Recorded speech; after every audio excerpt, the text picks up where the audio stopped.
was like, obviously he was a sitcom actor. He was in Moonlighting, was Bruce Willis. And was there any pushback from audiences when you tested the movie on having a sitcom actor as an action hero, bearing in mind what had gone before?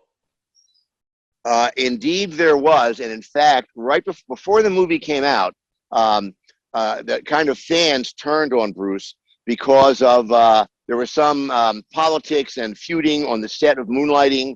And between that and the argument was made that the leading lady was pregnant. So for like 3 or 4, I think for almost 4 or 5 episodes over a month, the stars were not in the show. And the supporting cast was on, and that irritated the audience. And then right before the movie opened, a fellow who worked for Bruce Willis, he had a boat in the marina, and a fellow who worked for Bruce Willis was I guess cleaning the boat or something and fell off and drowned. You know, and that was, and then I think Bruce had a DUI or there was some kind of incident. So when the trailer was in movie theaters, I'm working on the movie, right? And they said, hey, the trailer is going to be in the movies this week. Go to a theater and see the coming attraction. So I go to the neighborhood theater. I guess it was in Century City. And when the trailer started, the audience booed Bruce. And I go, well, these are these West Side jerks, But then like before the weekend was over, I heard from everybody involved in the movie that everywhere, New York, LA, everywhere, people were booing and laughing at Bruce Willis's appearance in the trailer. So the studio went into a full-blown panic, and the teaser poster that said coming, this July, which was a color poster of Bruce with a gun, they pulled it down. You still can see that. You can buy that poster. That was a teaser poster. They pulled that down and discarded it. And the new poster, which was about to go out, which was Bruce's face, half a face and half the building. Yeah. They pulled that, and all the ads and the posters the week before the movie came out was just the building and no names of actors. They basically they said, let's bury who's in it and hope word of mouth will take it over the top, which is what happened.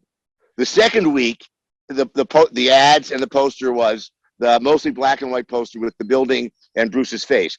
But if you go online and do a little digging, and I assume you have a web page associated with your podcast, you can definitely find that ad that ran the week before the movie came out, and it's just a building with helicopters and a cast of none. But was he still filming Moonlighting as Die Hard was filming? Because I remember reading somewhere John McTiernan said like he was getting like 20 minutes sleep a night because he was coming straight from Moonlighting, grabbing a nap, and then coming straight onto Die Hard. Exactly, because the picture came together so quickly and he was cast so late, he was not extricated from his duties on the Moonlighting show, which films like a normal workday, well, a Hollywood workday, which is 7 to 7. The actors may not show up a little bit later, but the crew's in at 7. After,